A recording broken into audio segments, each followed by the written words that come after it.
ಮತ್ತೆ ತನ್ನ ನರಿಬುದ್ಧಿ ತೋರಿಸಿದ ಪಾಪಿ ಪಾಕಿಸ್ತಾನ ತನ್ನದೇ ಉತ್ಪನ್ನಗಳನ್ನ UAE ಹೆಸರಿನಲ್ಲಿ ಭಾರತಕ್ಕೆ ಮಾರಾಟ.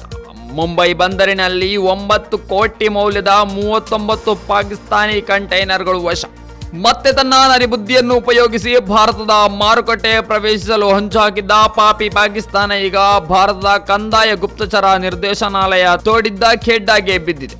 ಹೌದು, ಬೃಹತ್ ಕಾರ್ಯಾಚರಣೆ ಮೂಲಕ ದುಬೈ ಮತ್ತು UAEಯ ಹೆಸರಿನಲ್ಲಿ ಭಾರತಕ್ಕೆ ಬಂದ ಸುಮಾರು 9 ಕೋಟಿ ಮೌಲ್ಯದ 39 ಪಾಕಿಸ್ತಾನಿ ಕಂಟೈನರ್ಗಳನ್ನು ಕಂದಾಯ ಗುಪ್ತಚರ ನಿರ್ದೇಶನಾಲಯ ನವಿ ಮುಂಬೈ ಬಂದರಿನಲ್ಲಿ ವಶಪಡಿಸಿಕೊಂಡು ಪಾಕಿಸ್ತಾನದ ವಿರುದ್ಧ ಪ್ರಮುಖ ಯಶಸ್ಸನ್ನು ಸಾಧಿಸಿದೆ.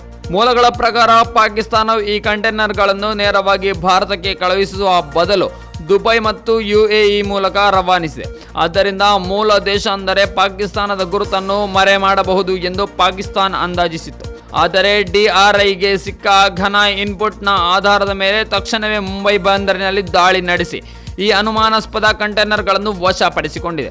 ಪಾಕಿಸ್ತಾನದ ಕೆಲವು ಉದ್ಯಮಿಗಳು ಭಾರತದೊಂದಿಗೆ ವ್ಯಾಪಾರ ನಿಷೇಧವನ್ನು ಉಲ್ಲಂಘಿಸಿ ಮೂರನೇ ದೇಶಗಳ ಮೂಲಕ ಸರಕುಗಳನ್ನು ಕಳುಹಿಸುತ್ತಿದ್ದಾರೆ ಎಂದು ಈ ಹಿಂದೆ ಅನುಮಾನ ವ್ಯಕ್ತಪಡಿಸಿದ್ದ DRI ಬಹಳ ಯೋಜಿತ ರೀತಿಯಲ್ಲಿ ಈ ಕಾರ್ಯಾಚರಣೆ ನಡೆಸಿ ಯಶಸ್ವಿಯಾಗಿದೆ.